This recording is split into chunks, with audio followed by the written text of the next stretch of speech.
بسم اللہ الرحمن الرحیم۔ السلام علیکم دوستو، اب اہل بیت کے بقیہ افراد ابن زیاد کے سامنے پیش کیے گئے۔ حضرت سیدہ زینب نے کنیزوں کا سا پرانا لباس پہن کر اپنی حیت بدل دی تھی۔ آپ کے ارد گرد چند عورتیں تھیں۔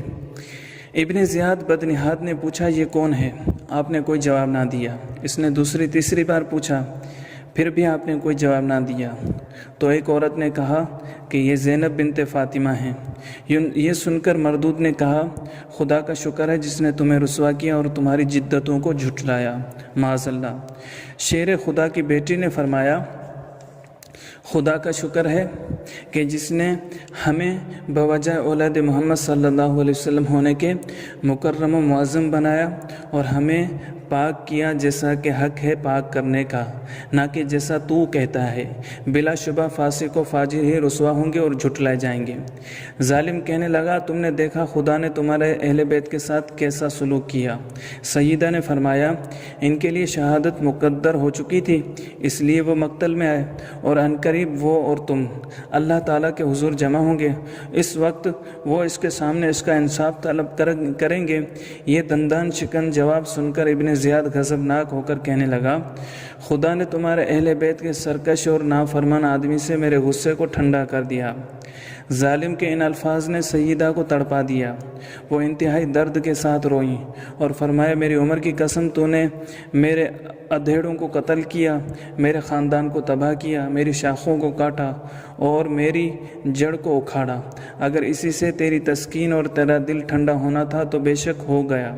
ظالم کہنے لگا، یہ جرت اور یہ شجاعت، میری عمر کی قسم، تمہارے باپ بھی تو بڑے شاعر اور شجاع تھے۔ سیدہ نے فرمایا، عورت کو شجاعت سے کیا واسطہ؟ اسی اثنا میں ظالم کی نظر امام زین العابدین پر پڑی۔ کہنے لگا، تمہارا نام کیا ہے؟ آپ نے فرمایا، علی بن حسین۔ نام سن کر بولا، کیا خدا نے علی بن حسین کو قتل نہیں کیا؟ آپ خاموش رہے۔ کہنے لگا، بولتے کیوں نہیں؟ فرمایا، میرے دوسرے بھائی کا نام بھی علی تھا، لوگوں نے ان کو قتل کر دیا۔ بولا، نہیں، بلکہ اسے خدا نے قتل کیا۔ آپ پھر خاموش رہے۔ بولا، چپ کیوں ہو گئے؟ جواب دو۔ آپ نے جواب میں یہ آیتیں پڑھی، اللہ ہی جانوں کو قبض کرتا ہے ان کی موت کے وقت، اور کوئی نفس نہیں مرتا مگر اللہ کے حکم سے۔ یہ سن کر ابن زیاد بولا، تم بھی انہی میں سے ہو؟ پھر آپ کے بلوغ کی تصدیق کروا کر آپ کے قتل کا حکم دیا۔ آپ نے فرمایا، ان عورتوں کو کس کے سپرد کرو گے؟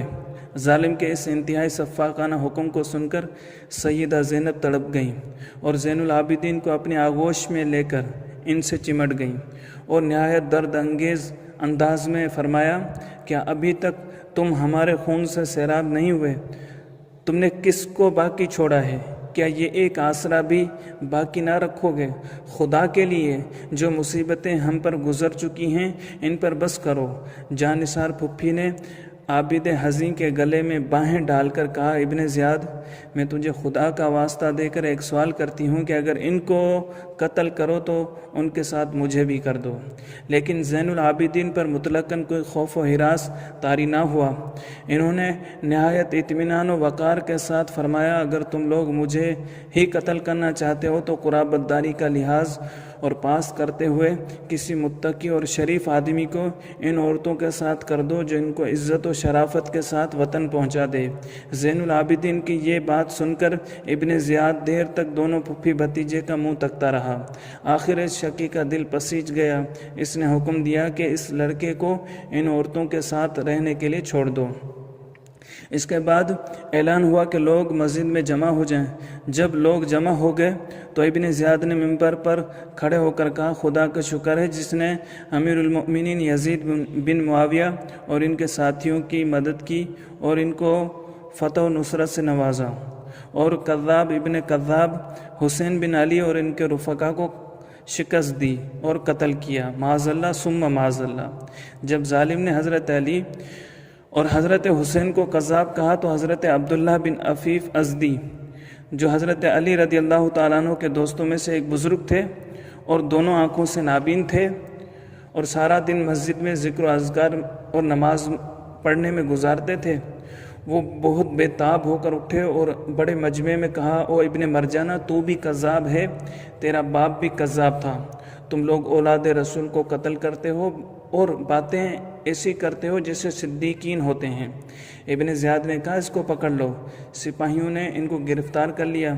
اس وقت تو ان کی قوم کے لوگوں نے ان کو چھڑا لیا۔ بعد میں ابن زیاد نے ان کو بلایا اور حکم دیا کہ ان کو قتل کر کے ان کی لاش کو لٹکا دیا جائے۔ چنانچہ ایسا ہی کیا گیا۔ پھر ابن زیاد بدنیات نے حکم دیا کہ اسیران اہل بیت کو قید خانے میں رکھا جائے اور حسین کے سر کو نیزے پر بلند کر کے کوفے کی گلی کوچوں میں پھرایا جائے۔ چنانچہ امام پاک کے سر انور کو پھرایا گیا۔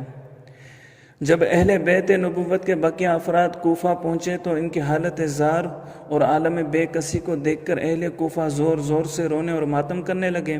ان کے رونے اور ماتم کرنے کو دیکھ کر امام زین العابدین، سیدہ زینب اور سیدہ ام کلثوم نے ان کے سامنے خطبات ارشاد فرمائے، جن کا خلاصہ یہ ہے۔ امام زین العابدین نے فرمایا، جو جانتا ہے وہ جانتا ہے، جو نہیں جانتا وہ جان لے کہ میں علی بن حسین بن علی ابن ابی طالب ہوں۔ میں ان کا فرزند ہوں جن کو کنارہ فرات پر بھوکے پیاسے شہید کیے گئے، حالانکہ ان کے ذمے نہ کسی کا خون تھا نہ انہوں نے کسی کا مال لیا تھا۔ میں ان کا فرزند ہوں جن کی حتہ کے عزت کی گئی، مال و اسباب بھی لوٹ لیا گیا، ان کے عیال قیدی بنائے گئے۔ میں تمہیں خدا کی قسم دے کر پوچھتا ہوں، بتاؤ کیا تم نے میرے والد ماجد کو خطوط لکھ کر نہیں بلایا تھا؟ اور کیا تم نے ان سے عہد و پیمان نہیں کیے تھے؟ ضرور کیے تھے۔ پھر تم نے ان کو چھوڑ دیا۔ صرف یہی نہیں بلکہ ان سے جنگ کی اور دشمن کو ان پر مسلط کیا۔ بس تمہارے لیے ہلاکت اور بربادی ہو۔ تم نے جہنم کی راہ اختیار کی اور اپنے لیے بہت برا راستہ پسند کیا۔ بولو تم رسول خدا سے کس طرح آنکھ ملاؤ گے اور کیا جواب دو گے جب وہ تم سے فرمائیں گے کہ تم نے میری عزت کو قتل کیا اور میری حرمت کی ہتک کی، بس تم میری امت میں نہیں ہو۔ اس وقت ہر طرف سے رونے کی آوازیں بلند ہوئیں اور کوفیوں نے کہا، اب ہم ہر طرح سے آپ کا ساتھ دیں گے اور آپ کے ہر حکم کی تعمیل کریں گے۔ آپ نے فرمایا، اے گروہ غدار و مکار، تم یہ چاہتے ہو کہ تم مجھ سے بھی ویسا ہی سلوک کرو جیسا کہ تم نے میرے باپ کے ساتھ کیا ہے۔ میں تمہارے قول و اقرار اور دروغ بے فروغ پر کسی طرح بھی اعتماد نہیں کروں گا۔ حاشا وکلا، خدا کی قسم، ابھی وہ زخم نہیں بھرے جو کل ہی ہمارے پدر بزرگوار، ان کے اہل بیت اور ان کے رفقا کے قتل ہونے سے لگے ہیں، اور یہ سب کچھ تمہاری غداری و بے وفائی کی وجہ سے ہوا ہے۔ حضرت زینب نے حمد و صلات کے بعد فرمایا، اے بے وفا اور دغا باز کوفیوں، کیا اب تم روتے اور ماتم کرتے ہو؟ خدا تمہیں ہمیشہ رلائے اور تمہارا رونا اور ماتم کرنا کبھی موقوف نہ ہو۔ تم بہت زیادہ رو اور تھوڑا ہنسو۔ تمہاری مثال اس عورت کی سی ہے جو کاتے ہوئے دھاگے کو مضبوط ہو جانے کے بعد جھٹکے دے کر توڑ ڈالے۔ تم نے اپنے ایمان کو دھوکے اور فریب کا ذریعہ بنایا ہوا ہے۔ تمہاری مثال اس سبزی کی سی ہے جو نجاست کی ڈھیری پر لگی ہو۔ تم میں بجز خود ستائی، شیخی، عیب جوئی، تہمت سرائی اور لونڈیوں کی طرح خوشامد اور چاپلوسی کے کچھ نہیں۔ بلا شبہ تم بہت برے کام کے مرتکب ہوئے ہو۔ تم نے ہمیشہ کے لیے ذلت حاصل کی اور عیب کمایا اور جہنم کے سزاوار ہوئے۔ تمہارے ماتھے پر بے وفائی اور غداری کا داغ جو لگ چکا ہے وہ کسی پانی سے زائل ہونے والا نہیں۔ اے کوفیوں، کیا تم جانتے ہو کہ تم نے کس جگر رسول کو پارا پارا کیا اور کس کا خون بہایا ہے؟ تم نے خلاصہ خاندان نبوت اور سردار جوانان اہل جنت اور مینار دین و شریعت کو قتل کیا ہے۔ تم نے مخدرات عصمت و طہارت دختران خاتون جنت کو بے پردہ کیا ہے۔ اے اہل کوفہ، تم نے اپنے لیے آخرت میں بہت برا توشہ بھیجا ہے۔ خدا تعالیٰ تم پر اپنا غضب نازل کرے اور تمہیں ہمیشہ کے لیے جہنم میں داخل کرے۔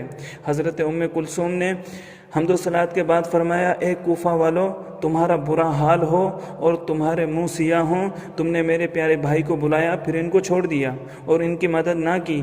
تمہاری بے وفائی اور غداری کی وجہ سے وہ قتل ہوئے، ان کا مال و اسباب لوٹا گیا اور ان کے اہل بیت قیدی بنے۔ اب تم ان پر روتے ہو۔ خدا تم کو ہمیشہ رلائے۔ کیا تمہیں معلوم ہے کہ تم نے کیا ظلم کیا ہے اور کن گناہوں کا انبار اپنی پشت پر لگایا ہے؟ اس کے بعد ابن زیاد بدنہاد نے اشکیا کی ایک جماعت کے ساتھ جس میں شمر، خولی بن یزید اور زہر بن قیس وغیرہ بھی تھے، شہداء کے سروں اور اسیران اہل بیت کو یزید کے پاس اس حالت میں بھیجا کہ زین العابدین کے ہاتھ پاؤں اور گردن میں زنجیریں ڈال دی گئی تھیں اور بیویوں کو اونٹوں کی ننگی پیٹھ پر بٹھایا گیا تھا۔ ظالم نے اپنے سپاہیوں کو تاکید کر دی تھی کہ راستے میں تشہیر کرتے ہوئے اور سروں کو نیزوں پر چڑھا کر لوگوں کو بتاتے ہوئے جانا کہ دیکھ لو، جنہوں نے حاکم وقت یزید کی مخالفت کی ان کا یہ حشر ہوا ہے، تاکہ لوگ ڈریں اور یزید کی مخالفت سے باز رہیں۔ راستے میں ایک منزل پر اہل کتاب کا ایک گرجا آیا، یہ لوگ رات گزارنے کے لیے وہاں ٹھہر گئے۔ شاہ عبدالعزیز محدث دہلوی رحمۃ اللہ تعالی علیہ فرماتے ہیں کہ وہ شراب پینے لگے، اتنے میں ایک لوہے کا قلم نمودار ہوا، اس نے خون سے یہ شعر لکھا: کیا وہ گروہ بھی یہ امید رکھتا ہے جس نے حضرت حسین کو شہید کیا ہے کہ قیامت کے دن ان کے جد امجد اس گروہ کی شفاعت کریں گے؟ بعض روایات میں ہے کہ یہ شعر پہلے سے دیوار پر لکھا ہوا تھا۔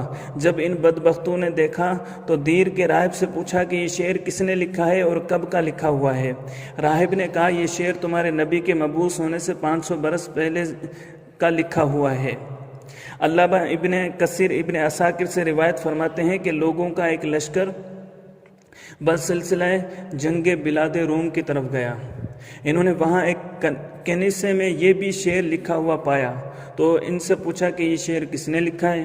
انہوں نے کہا کہ یہ شعر تمہارے نبی کے بعثت سے 300 سال پہلے کا لکھا ہوا ہے۔ دیر کے راہب نے قافلے میں جب شہداء کے سروں کو نیزوں پر اور چند بیویوں اور بچوں کو بحالت اسیری و مظلومیت دیکھا تو اس کے دل پر بہت اثر ہوا، اس نے حالات دریافت کیے۔ جب اس کو سب کچھ معلوم ہوا تو وہ سخت حیران ہو کر بولا، تم بہت برے لوگ ہو، کیا کوئی اپنے نبی کی اولاد کے ساتھ بھی ایسا سلوک کر سکتا ہے جیسا تم لوگوں نے کیا ہے؟ پھر اس راہب نے اس گروہ اشکیا سے کہا کہ اگر ایک رات کے لیے تم اپنے نبی کے نواسے کا سر میرے پاس رہنے دو اور ان بیویوں کی خدمت کا موقع مجھے دو تو میں تم کو 10,000 دینار دیتا ہوں۔ وہ درہم و دینار کے بندے اس پر راضی ہو گئے۔ راہب نے ایک صاف ستھرا کمرہ بیویوں کو رات گزارنے کے لیے پیش کیا اور اپنی خدمات پیش کرتے ہوئے کہا کہ تمہیں کسی بھی چیز کی ضرورت ہو تو مجھے بتاؤ، اگرچہ میں مسلمان نہیں ہوں لیکن میرے دل میں تمہارے خاندان کی بڑی عزت ہے۔ اس نے صبر کی تلقین بھی کی کہ اللہ والوں کو اللہ کی راہ میں بڑی بڑی تکلیفیں اور مصیبتیں آئی ہیں، انہوں نے صبر کیا تو اللہ نے ان کو صبر کا بدلہ بہت اچھا دیا ہے، اب تمہارے لیے بھی سوائے صبر کے چارہ نہیں۔ بیویوں نے اس کی اس ہمدردی کا شکریہ ادا کیا اور اس کو دعائیں دی۔ راہب نے رقم ادا کرنے کے بعد حضرت امام کا سر انور لیا اور اپنے خاص کمرے میں جا کر سر اقدس، چہرے مبارک اور مقدس زلفوں اور داڑھی مبارک کے بالوں پر جو غبار اور خون وغیرہ جمع ہوا تھا اس کو دھو کر صاف کیا اور عطر کافور لگا کر معطر کیا اور بڑے ادب و تعظیم کے ساتھ اپنے سامنے رکھ کر زیارت کرنے لگا۔ اس کی اس تعظیم و تکریم اور حسن سلوک کی وجہ سے اللہ تعالیٰ اس سے راضی ہوا اور اس نے اس پر اپنی رحمتوں کے دروازے کھول دیے، اس پر گریہ طاری ہوا اور اس کی آنکھوں سے پردے اٹھ گئے۔ اس نے کیا دیکھا کہ سر انور سے لے کر آسمان تک نور ہی نور تھا۔ جب اس نے سر انور کی کرامت اور انوار و تجلیات کا مشاہدہ کیا تو بے ساختہ اس کی زبان پر جاری ہوا، اشہد ان لا الہ الا اللہ واشہد ان محمدً عبدہ رسولہ۔ چونکہ اس نے دنیا کی دولت قربان کی تھی، اللہ تعالیٰ نے اس کو ایمان کی دولت عطا فرمائی۔ اس نے سر انور کا ادب کیا تھا اور ادب کرنے والے بد نصیب و بے ایمان نہیں رہ سکتے، اللہ نے اس کو با نصیب و با ایمان بنا دیا۔